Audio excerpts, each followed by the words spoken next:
Nagsimula ng ipamahagi ng lokal na pamahalaan ng Mexico dito sa Pampanga ang unang 20,000 pesos mula sa kabuuang 40,000 pesos financial assistance para sa mga batang may autism at iba pang developmental conditions.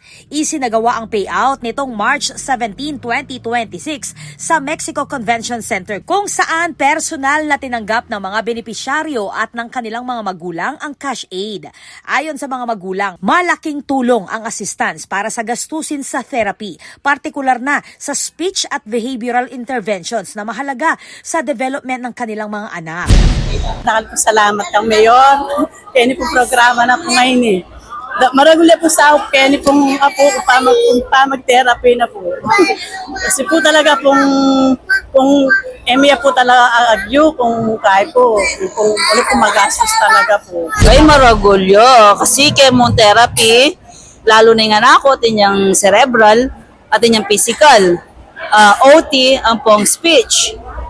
Niya maragulyo sa open 20,000. Maragulyo pa salamat kang Mayor dahil maging advocacy no rin kaya kami anak. Maragulyo sa open bibigyan na kaya kami. Marakala salamat kang Mayor Rudy.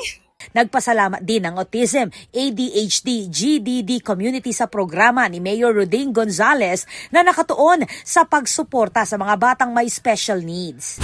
Totoo po yun, tumatanggap kami ng 40,000. Bali, quarterly po yun. Every 3 months, nagpapasa po kami ng requirements, yung mga complete requirements lang po. Then, pag na-complete naman po yung requirements, binibigay naman po yun. Hati po yung 40,000, hindi po siya buong every quarter po binibigay 20,000 hanggang makompleto po yung 40,000. Sobrang laki po kasi yung expenses po namin sa therapy hindi po ganun ka baba, masyadong mahal. Kaya malaki po yung naitutulong nung binibigay po na financial assistance ni Mayor galing sa munisipyo po. Nagpapasalamat po ako kasi tumatanggap po kami ng ganung halaga.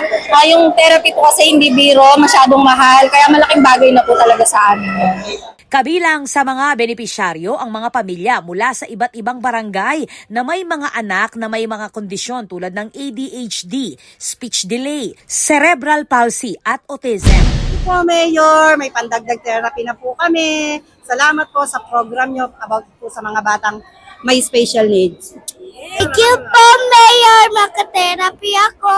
Ayon sa LGU, tuloy-tuloy ang programang ito upang matulungan ang mga pamilya sa patuloy na therapy at development ng kanilang mga anak. Sinimula ng Financial Support Program noong 2023 para sa mga batang nasa autism spectrum. Last 2023 ng Christmas party in-invite da ako ng magasyong kong office. So ikit ko lang rin bengari ko, may lunos ko, siyempre bengari ko. Ikit ko lang nung makananula kapagal, akit mo naman din anak talagang kasakit ingatan.